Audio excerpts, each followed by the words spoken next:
इस वीडियो में हम आपको class 10th social science history chapter 1 के वायरल क्वेश्चन को बताने वाला हूं जो आपके एग्जाम में कई बार पूछे जा चुके हैं। तो आपको करना कुछ नहीं है, बस इस वीडियो को एक बार जरूर देख लेना है, क्योंकि अभी जो मैं क्वेश्चन आपको बताने वाला हूं चैप्टर 1 से, यही 10 ऐसे क्वेश्चन हैं जो आपके एग्जाम में कई बार पूछे जा चुके हैं। वो भी चैप्टर 1 से बार बार क्वेश्चन डाला जाता है, बहुत बार पूछा गया है। तो आपको कुछ नहीं करना है, चलिए वीडियो को आप एक बार जरूर देख लीजिए और इन सभी क्वेश्चन को आप अच्छे से कॉपी में नोट करके याद कर लीजिएगा। देखिए पहला क्वेश्चन क्या है। देखिए सोशल साइंस हिस्ट्री चैप्टर 1 का पहला क्वेश्चन है कि जर्मनी के एकीकरण की बाधाएं क्या थी। क्या क्वेश्चन है कि जर्मनी के एकीकरण की बाधाएं क्या थी। तो इसका सिंपल सा आंसर है कि जर्मनी के एकीकरण की निम्नलिखित बाधाएं थी। पहला क्या है कि लगभग 300 छोटे बड़े राज्य का हो जाना। कहने का मतलब है कि जर्मनी जो है वो एक बहुत बड़ा देश है, बहुत बड़ा कंट्री है। तो उस देश में जो है कि लगभग 300 जो है छोटे बड़े स्टेट यानी कि राज्य का हो गया।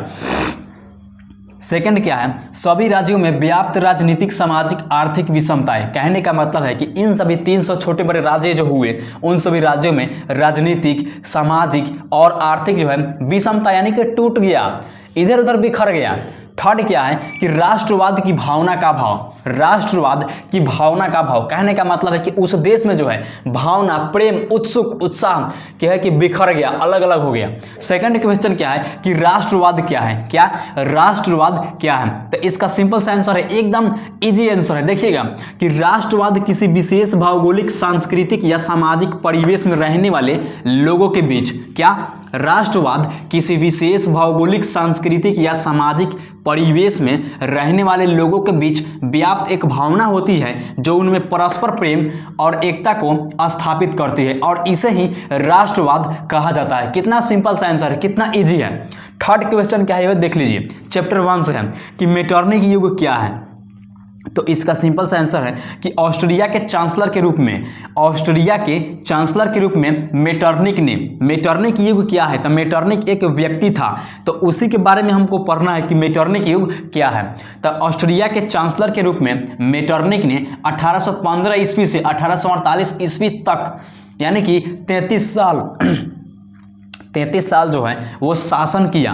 शासनकाल के दौरान उसने यूरोप की राजनीति में इतनी प्रमुख भूमिका निभाई कि इस कार्य की अवधि को मेटरनिक युग कहा जाता है या फिर कहा गया। मेटरनिक युग क्या है तो सिंपल सा समझ लीजिए कि मेटरनिक एक व्यक्ति था और ऑस्ट्रिया एक देश है, तो उसने चांसलर के रूप में मेटरनिक ने 1815 ईस्वी से 1848 ईस्वी तक शासन किया, और इसी शासन के दौरान उसने यूरोप की राजनीति में इतनी प्रमुख भूमिका निभाई कि इस कार्य की अवधि को मेटरनिक युग कहा जाता है। तो यही है आपके चैप्टर 1 से यानी कि सोशल साइंस हिस्ट्री चैप्टर 1 से वायरल क्वेश्चन जो आपके एग्जाम में बार बार पूछे जा चुके हैं। तो आपको करना कुछ नहीं है, बस इस वीडियो को पॉज कीजिए और इन सभी क्वेश्चन को आप अच्छे से नोट कीजिए। अभी और है सब्जेक्टिव क्वेश्चन जो कि चैप्टर 1 से है, तो आपको कुछ नहीं करना है, बस इस वीडियो को पॉज कीजिए और इन सभी क्वेश्चन को आप अच्छे से नोट कर लीजिए। चलिए और अब चलते हैं अगले वायरल क्वेश्चन की ओर जो इसी चैप्टर से है यानी कि हिस्ट्री चैप्टर 1 से है। तो चलिए देख लीजिए कि वो कौन कौन से क्वेश्चन है जो आपके एग्जाम के लिए, जो आपके क्लास के लिए बहुत ज़्यादा इंपॉर्टेंट है। देखिए चौथा नंबर क्वेश्चन क्या है। 4 नंबर क्वेश्चन है कि 1848 ईस्वी के फ्रांसीसी क्रांति के क्या कारण था। क्या 1848 ईस्वी में फ्रांसीसी क्रांति के क्या कारण था।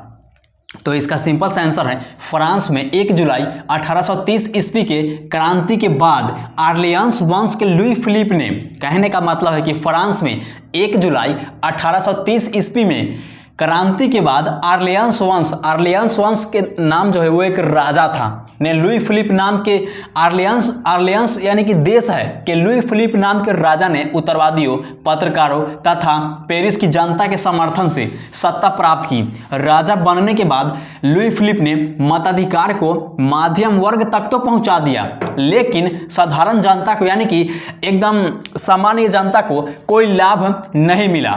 इसलिए वहां के लोगों ने फ्रांस में 1848 ईस्वी में क्रांति की और यही क्रांति फ्रांसीसी क्रांति की कारण बने। कितना सिंपल है, कितना इजी है।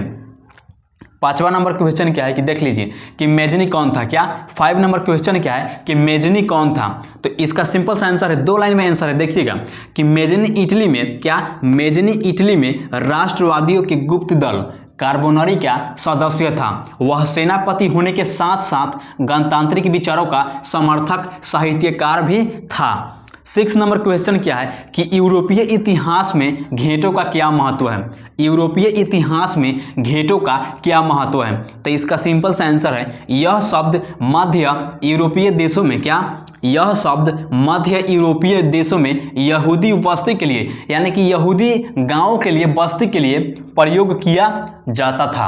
आज भी यह भाषा यह एक धर्म प्रजाति या समान पहचान वाले लोगों को दर्शाती है। तो यही है आपका 6 ऐसे viral question social science history का चैप्टर 1 से जो आपके एग्जाम में बार बार पूछे जा चुके हैं और पूछे जाते हैं और 2026 की परीक्षा में भी पूछा जाएगा। तो आपको कुछ नहीं करना है, बस इन सभी क्वेश्चन को आप अच्छे से याद कर लीजिएगा। और ऐसा तरीका आपको हम बताया हूं कि आपको देखने मात्र से है कि क्वेश्चन जो है और आंसर के साथ आपको याद हो गया होगा। चलिए बस वीडियो में इतना ही और मेहनत करके एकदम खूब मन लगाकर पढ़ाई कीजिए ताकि आप एग्जाम में फोड़ सको, 400 प्लस नंबर ला सको। और अभी जो मैं क्वेश्चन आपको बताया हूँ ये वायरल क्वेश्चन है, ये बहुत ज़्यादा इंपॉर्टेंट है, बहुत ज़्यादा VVI है, तो आपको छोड़ना नहीं है।